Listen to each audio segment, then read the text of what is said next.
Ladies and gentlemen, welcome back to Shantae and the Pirate's Curse here on the Corky's World channel. I'm Corky, as always, and once again we're joined by Professor Sanford.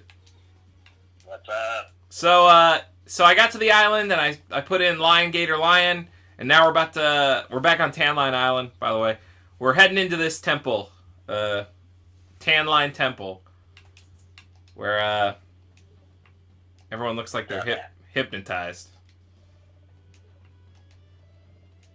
Yeah. So, more of the Professor Sanford, lecture about the Shantae series. So, as I've been referencing a few times, that Shantae and the Pirate's Curse, as I said, is the third game in the series. Just a couple months ago, the fourth game in the series came out, Shantae Half Genie Hero. And it's sort of a different sort of game than Shantae and the Pirate's Curse. First things first, though, is the game is gorgeous. Whereas this game that you're watching right now obviously looks good, has sort of that retro feel. Shantae Half Genie Hero is full on, HD sprite work in the foreground, and it does have some 3D background, so as to not make the guys, die trying to produce the game by drawing so much. But it looks amazing. And it was another Kickstarter game.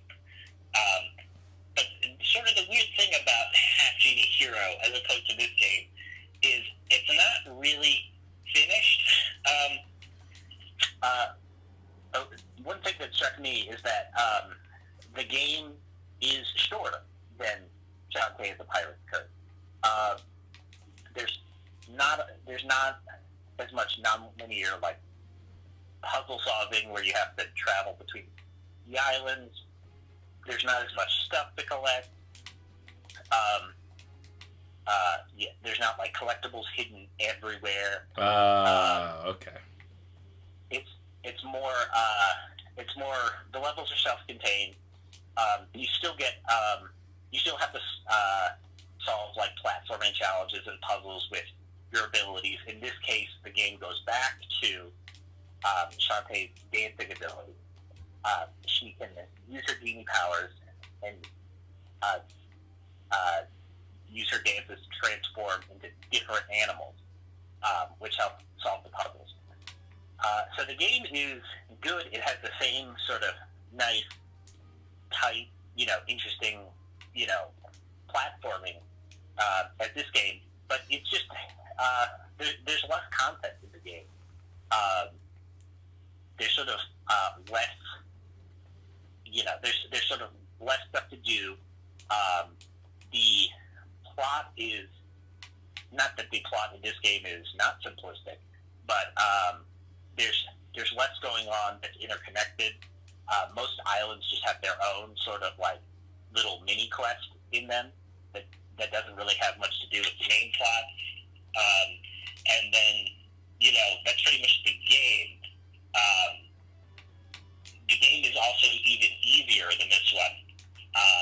This game gets a bit harder towards the end, where you're likely to, in the final stage, Corey's likely to actually finally die. In Shantae Half Genie Hero, you get a free auto potion, like you did in this game, that Corky used in the first boss fight. I didn't use it in Shantae Half Genie Hero. I didn't even have to use the auto potion one single time. Whereas towards the end of this game, I actually even died a couple times, I believe. It's sort of weird in that the game is not finished, because what the fuck? The game is supposed to have a version where you play through as Shantae, and then it's supposed to have risky mode, where you can play through as Risky Boots, and that plays through. That way, you can play with the items you get in this game, as opposed to transforming with Shantae's genie powers. But that version, but that's not done yet. So. Oh, I was like, oh, that sounds cool. Yeah. So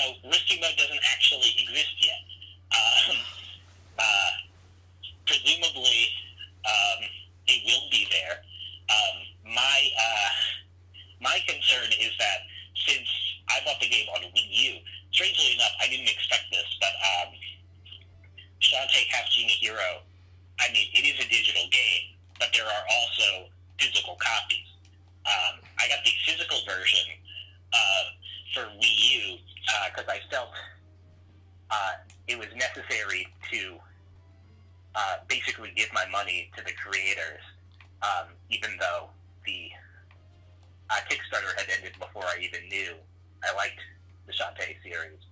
So I bought the physical version because I figured that would show more support than just to download it.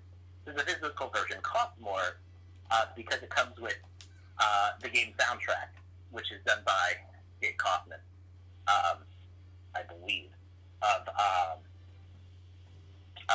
He's well known now for doing the Shovel Knight soundtrack and working with Corky's favorite band of all time, Big Bad Sauce. Yeah!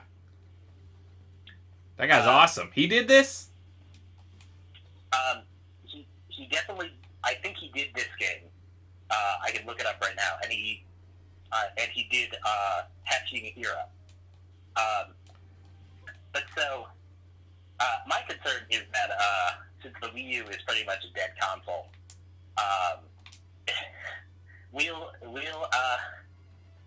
when they do finish Risky Mode, will it actually be released on Wii U? Or will I have to get another version of the game? Oh, man. I don't know. We'll see. But I'm going to look up right now. So, yeah, real quick while Professor Sanford is doing that, I've been captured against my will by these people that are inside the tomb, and I'm dressed in like the slave Leia outfit, which she actually referenced herself, saying she looked like a space princess. So I thought that was pretty dope. Especially thinking about recent events, but I am so fucking frustrated at this part right now where I can't do anything but hide. Like, if I get caught one more time, I'm gonna lose my shit. The payoff to this is just hilarious to me. Fuck! God damn it. Okay, so... While Corky's losing his mind, I am trying to use my computer to figure something out. But, so... yeah. So, more on Shantae and that sort of thing. A lot of people, I guess I should say this, I did mention that I was sort of surprised that Shantae Half-TV Hero got a physical release. Shantae and the Pirate's Curse got a physical release on 3DS, but I think not in North America. Shantae and the Pirate's Curse. This is so fucking frustrating. Professor Sanford can attest to this, that I'm too fucking impatient to be stealthy. Like, it's never been my strong suit. Like, I love the Metal Gear Solid games to death, but I can't really play them because I'm just not good at, like, waiting for the right opportunity to strike. Or move, for that matter. Like, I really dig the shit out of Phantom Pain, but a lot of people didn't. And my reasoning behind that is because you can basically just run around and fuck shit up as much as you want, but as long as you get out of that certain situation you're in, you're fine. So... but that's not really what a lot of people complain about with that game. A lot of people said it was too short for the price that it was given at release, right, Professor Sanford? I'm pretty sure that's... Yeah. It's been well documented that because the relationship between Hideo Kojima and Konami had degraded so much up to that point that there was a large part of the Phantom Pain that was planned that just never got put in the game. Which is tragic, because that game's mechanics are badass. Yeah. And a lot of people were sort of annoyed by the way the story goes in the Phantom Pain, and apparently some of the stuff that got cut from the game because of that would have explained some things that just sort of come out of nowhere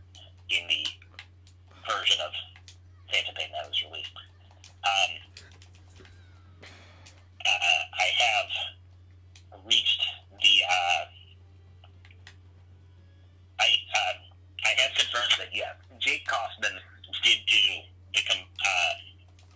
compose both Shantae and the Pirate's Curse and Shantae Hatching Hero. It looks like he actually he's been the composer on every Shantae game, even back to the original Shantae on Game Boy Color and Shantae's Risky Revenge. Holy Shantae crap! Risky Revenge. So yeah, so I guess Shantae was one of his first. It was one of his first games. Well, I guess it looks like actually it was like his 10th game. Jesus Christ! How old is he? But yeah, he is not. He is 35. I was like, I didn't think he was that old. He doesn't look old, but this picture of him, like his headshot, which is his Wikipedia article picture, it looks like it's 8 years old. So I don't know what it looks like. But, so that's pretty cool. That's I pretty guess. cool. What is this area? Jake Kaufman is also doing the soundtrack to the upcoming Bloodstained Ritual of the Night, which I'm pretty sure is definitely not coming onto the Wii U, even though they haven't admitted that they canceled the Wii U version. So we'll see if I can play that when it actually comes out. But that'll be fun. For those who don't know, Bloodstained Ritual of the Night is also a Kickstarter game. This time spearheaded by Koji Igarashi, who used to be the main creative force behind the Castlevania series.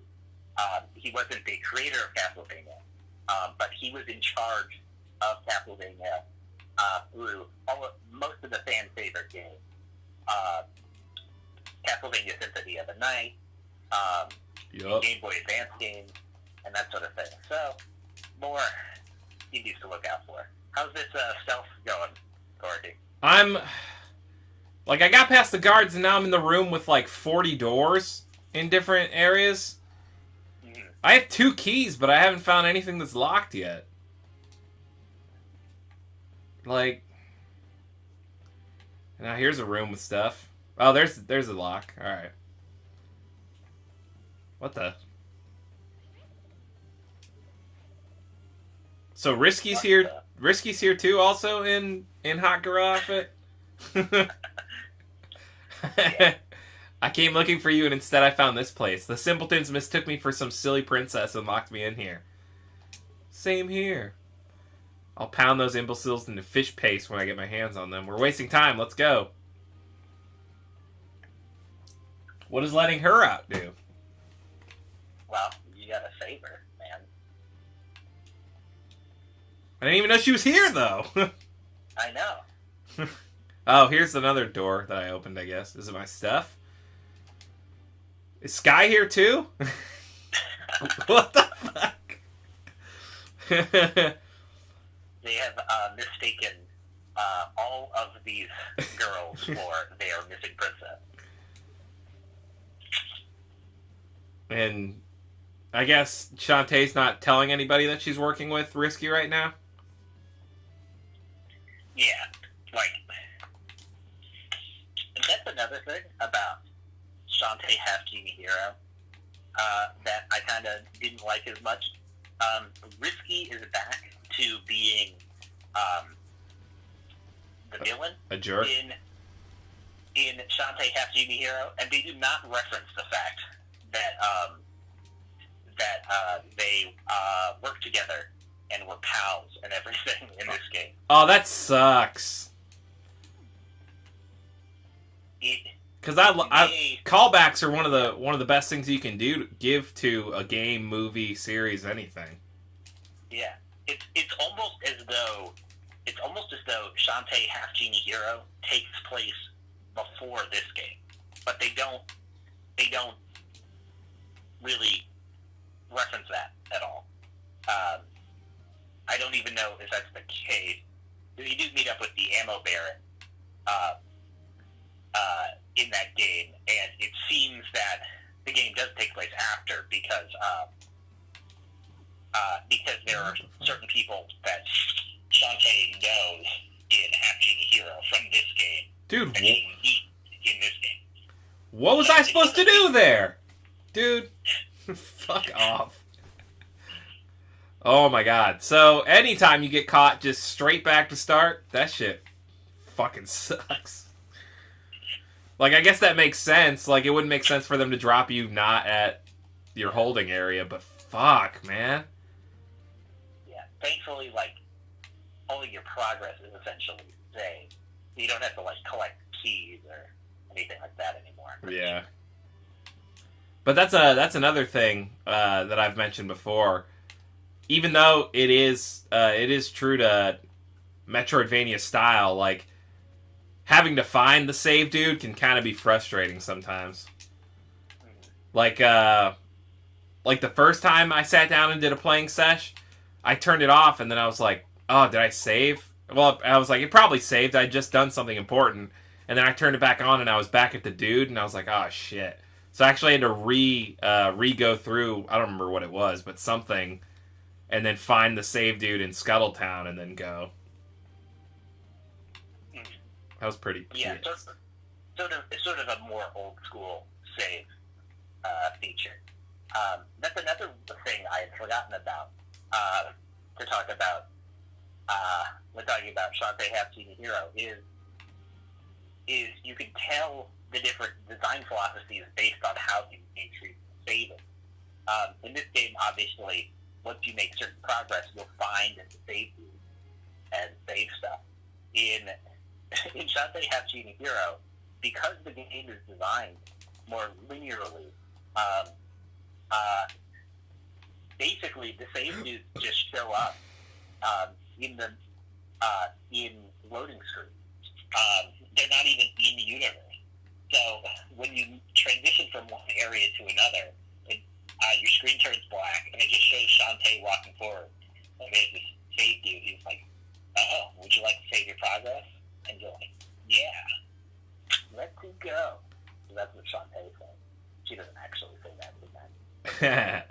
All right, so part of that was my fault because I forgot the fact that I could open that eyeball thing with my whip, with my hair whip. So I didn't do that. Okay, here we are. Now we're gonna do something, I guess. But we are gonna do it on the next episode. So guys, thanks so much for tuning in. Thanks for liking, commenting, subscribing if you did. Huge shout out to Professor Sanford for talking Shantae with me. And guys, as always, be good to yourself, be good to each other, and we will see you in the next episode. Later days.